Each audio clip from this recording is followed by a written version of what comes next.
the sixth title, and more importantly, the final title, 97-98 season, almost didn't happen.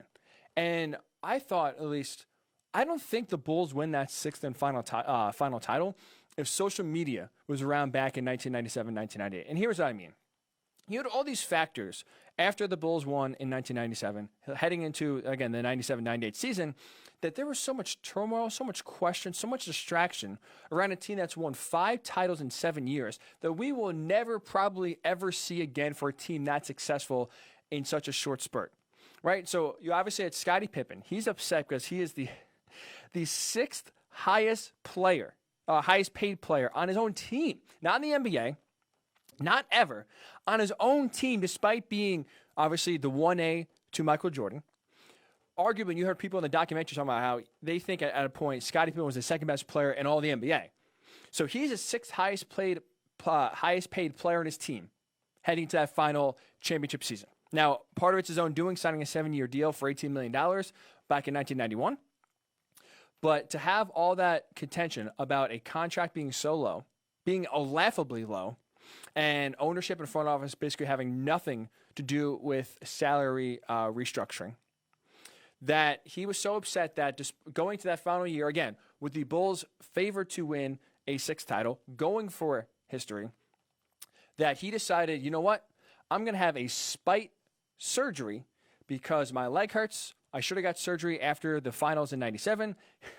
He had maybe the line of the documentary so far, I didn't want to F up my summer. So he spends, those months in June, July, and August relaxing, enjoying the summer, enjoying coming off an NBA championship, and then decides once the season starts, I'm going to have surgery. I could have had it, again, in June. I'm going to have it now when the season starts and miss the first few months. So you had that where you had a player with little salary openly being upset about being paid so little. Obviously, everyone in the NBA world, everyone in the sports world realizes this guy deserves to be the second high paid player on the team, let alone maybe the NBA. And he goes so far as to get a surgery, and elects to get surgery right when the season starts to purposely have him sit out for the first few months and really hurt the Bulls. So you have that drama right there. You have the Phil Jackson drama coming back. Will he come back for a sixth? To have a chance to win a sixth title? I think about this. You had in '97 after the Bulls win that press conference post game after they win the '97 finals, minutes after they are champions for the fifth time.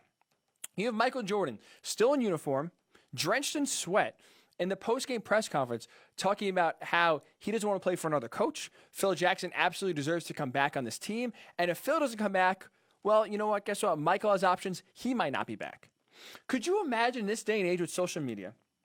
A team wins a title. And let's just use the Warriors, for example, because they were the latest dynasty of the NBA, right? The Warriors win a title. They win their third title, right? You have KD, you have Steph, you have Clay. That trio dominates. They beat the LeBron James-led Cavs. And again, LeBron leaves Cleveland, right? So they win their title. Could you imagine Steph Curry after the game? They just beat the Cavaliers. They just win their third NBA Finals in 4 years. The team is coming back next year. Kevin Durant's under contract. Klay Thompson's under contract. Steph Curry's under contract. Most of that team is coming back again to defend their title and go for 4 and 5 years.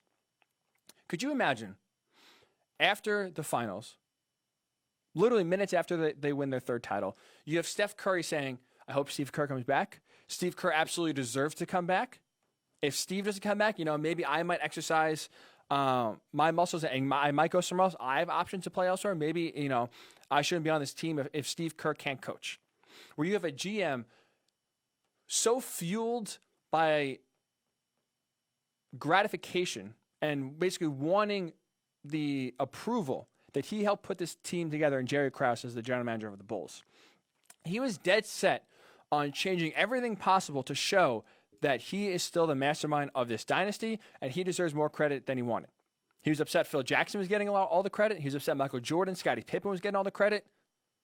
And so in order to try to rein in and take back some of the credit from the players and the coach, put it on him, he told Phil Jackson, basically, you're going to come back one more year. And it took Jerry Reinsdorf, the owner, to basically force his way, throw his weight around and say, Phil, you're coming back and you're going to help us get a sixth title. And then you have Jerry Krause right after that saying, yeah, Phil, it's your final year. Could you imagine, again, in a day in social media where we have 24-hour TV networks, we have 24-hour radio stations, we have social media again that makes talking with these athletes, accessing these athletes, reaching these athletes so much easier than it was even back in the late 90s. To where you have Michael Jordan, Scottie Pippen, Phil Jackson basically getting pestered all that final season. What is it like to have, be on your final year? Phil, do you care? I mean, Phil, no matter, Jerry Krause literally said, you can go 82-0. You're not coming back next year.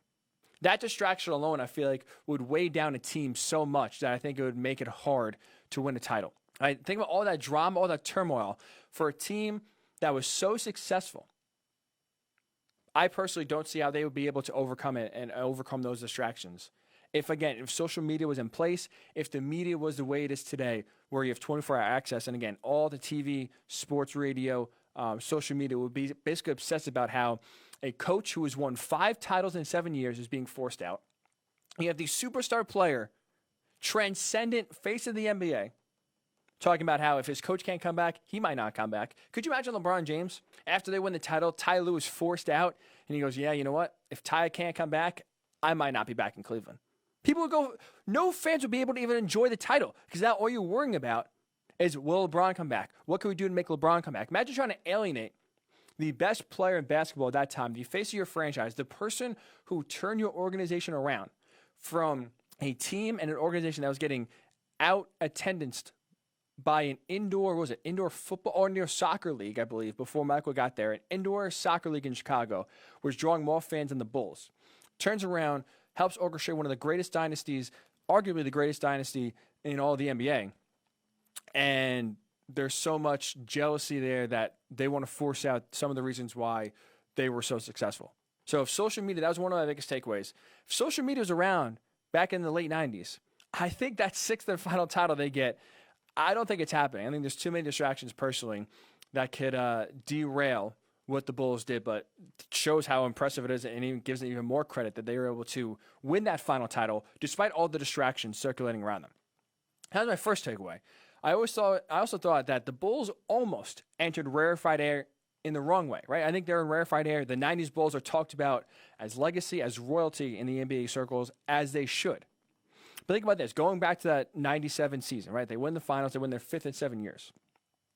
Well, Jerry Krause, Jerry Reinsdorf, the owner, they were thinking about rebuilding. 5 titles in 7 years.